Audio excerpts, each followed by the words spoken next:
কাজের জন্য বা ঘুরতে আমরা অনেক সময় বিদেশে যাই। এবার ধরো তুমি একটা দেশের বিমানবন্দরে নেমে ইমিগ্রেশনে গিয়ে জানতে পারলে যে তোমার দেশের নামের কোনো দেশ পৃথিবীর মানচিত্রে নাকি এক্সিস্টই করে না। এক্স্যাক্টলি কি রিয়াকশন হবে তোমার? না, এক ফোঁটাও ভুল বকছি না। কারণ যেটা সবার কাছে শুনতে অবিশ্বাস্য লাগে অনেক সময় সেইটাই হয়ে ওঠে ভয়ঙ্কর বাস্তব। চলো জেনে নি কি সেই অবিশ্বাস্য ঘটনা যা গোটা দুনিয়া এবং ইন্টারনেটকে কাঁপিয়ে দিয়েছিল। So let's start the journey.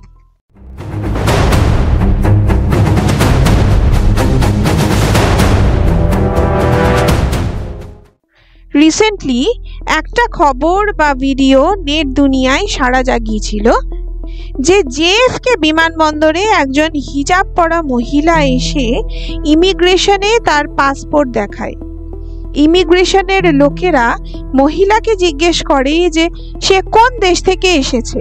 মহিলা বলে যে সে টোরানজা থেকে এসেছে। ইমিগ্রেশনের লোকেরা প্রথমে মহিলাকে পাগল ভাবে, কারণ টোরানজা নামের কোনো দেশ পৃথিবীতে নেই।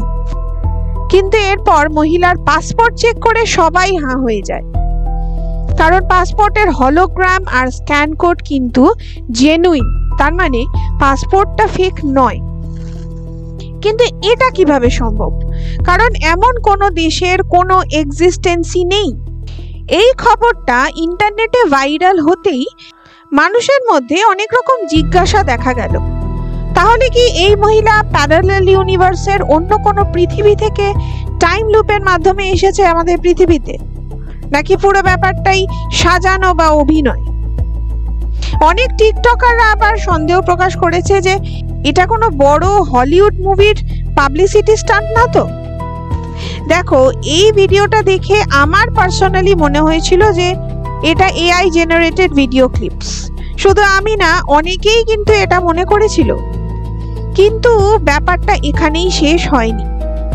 দেখা গেল যে ওই দিন জেএফকে এয়ারপোর্টে সিসিটিভির বিভিন্ন অ্যাঙ্গেলে ওই মহিলার ছবি এবং ভিডিও ফুটেজ পাওয়া গেছে। কোথাও মহিলাকে দেখা যাচ্ছে খুব চিন্তাগ্রস্তভাবে বসে আছে, আবার কোথাও কোনো এয়ারপোর্টে স্টাফের সাথে কথা বলছে। এবার এই ঘটনা নিয়ে একটু রিসার্চ করতে গিয়ে জানা গেল যে 1954-এ অনেকটা এরকমই একটা ঘটনা ঘটেছিল। একজন লোক টোকিওর হানেডা এয়ারপোর্টে আসে, সাধারণ দেখতে একজন মানুষ। সে ইমিগ্রেশন অফিসারকে তার পাসপোর্টটা দেয়, যেখানে লেখা ছিল যে এই মানুষটা এসেছে টরেট নামের এক দেশ থেকে।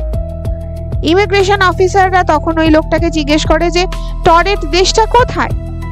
তখন সে বলে যে এটা ফ্রান্স আর স্পেনের মাঝামাঝি। অবাক করা কাণ্ড হলো, ফ্রান্স আর স্পেনের মাঝখানে টরেট নামের কোনো দেশই কিন্তু আমাদের পৃথিবীর মানচিত্রে নেই। লোকটা বলে যে এটা কি করে হতে পারে? আমি এই দেশে জন্মেছি, বড় হয়েছি, আমি এখনো এই টরেট দেশেই থাকি। এরপর আরো কয়েকজন আসে, এই লোকটার পাসপোর্ট চেক করে। দেখা যায় যে পাসপোর্টে অন্য অনেক দেশের স্ট্যাম্প মারা আছে। এরপর এই লোকটাকে জিজ্ঞেস করা হয় যে কিসের জন্য সে টোকিওতে এসেছে। উত্তরে সে বলে যে সে একটা অফিসে মিটিং এর জন্য এসেছে। তার অফিসের নাম, রেজিস্ট্রেশন নাম্বার, অফিস আইডি সবকিছুই দেখায় সে। কিন্তু খোঁজ নিয়ে দেখা যায় যে এই নামের কোনো কোম্পানি কিন্তু নেই, আগেও কখনো ছিল না। ফার্দার ইনভেস্টিগেশনের জন্য এই লোকটাকে একটা হোটেলে রাখা হয় টাইট সিকিউরিটির সাথে। কিন্তু পরের দিন ভোরবেলা পুলিশরা এই রুমে এসে দেখে লোকটা জাস্ট ভ্যানিশ হয়ে গেছে। অদ্ভুত ব্যাপার হলো, পুলিশ নিজেও এটা জানতো যে এখান থেকে পালানো অসম্ভব ব্যাপার, কারণ ওই রুমটা ছিল হোটেলের অনেক উঁচুতে। গোটা শহরে খোঁজার পরও কোথাও তাকে খুঁজে পাওয়া যায় না। এবার 1954 থেকে ডিরেক্ট আসি 2025-এ জেএফকে এয়ারপোর্টে এই টরেনজা দেশের মহিলার কথায়। এই মহিলাকে জিজ্ঞেস করা হয় যে সে কোথায় আর কেন যাচ্ছে। মহিলা বলে যে সে একটা কনফারেন্স অ্যাটেন্ড করতে ফ্রান্সে যাচ্ছিল। এখন সে নিজেও বুঝতে পারছে না যে সে কিভাবে আমেরিকাতে চলে এলো। আচ্ছা, আরেকটা ব্যাপার নোটিস করার মতো ছিল, সেটা হলো এই মহিলার কথা বলার অ্যাকসেন্টটা। এয়ারপোর্ট অথরিটি জানিয়েছে যে কথা বলার অ্যাকসেন্ট একদম আলাদা, মানে কোনো দেশের কোনো অ্যাকসেন্টের সাথেই কিন্তু এর মিল ছিল না। এরপর এই মহিলাকেও বলা হয় যে এর দেশ কোথায়, তখন এও বলে যে টরানজা দেশ ফ্রান্স আর স্পেনের মাঝখানে। যথারীতি ইনভেস্টিগেশনের জন্য একে একটা বন্ধ প্রাইভেট রুমে রাখা হয়। নেক্সট ডে এসে একেও কিন্তু আর খুঁজে পাওয়া যায় না। আচ্ছা, তোমরা কি এই দুটো ঘটনার মধ্যে কোনো মিল পাচ্ছ? টরেট আর টরানজা নাম দুটোও কাছাকাছি। এই দুটো দেশই ফ্রান্স আর স্পেনের মাঝামাঝি বলে দাবি করা হয়েছিল।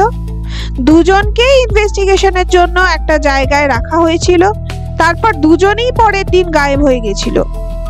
ব্যাপারটা খুব বেশি ক্লিশে হয়ে যাচ্ছে না? তার মানে এর থেকে আমরা দুটো কনক্লুশন ড্র করতে পারি। এক, এরা দুজনেই মাল্টিভার্সের কোনো এক পৃথিবী থেকে আমাদের পৃথিবীতে এসে গেছে।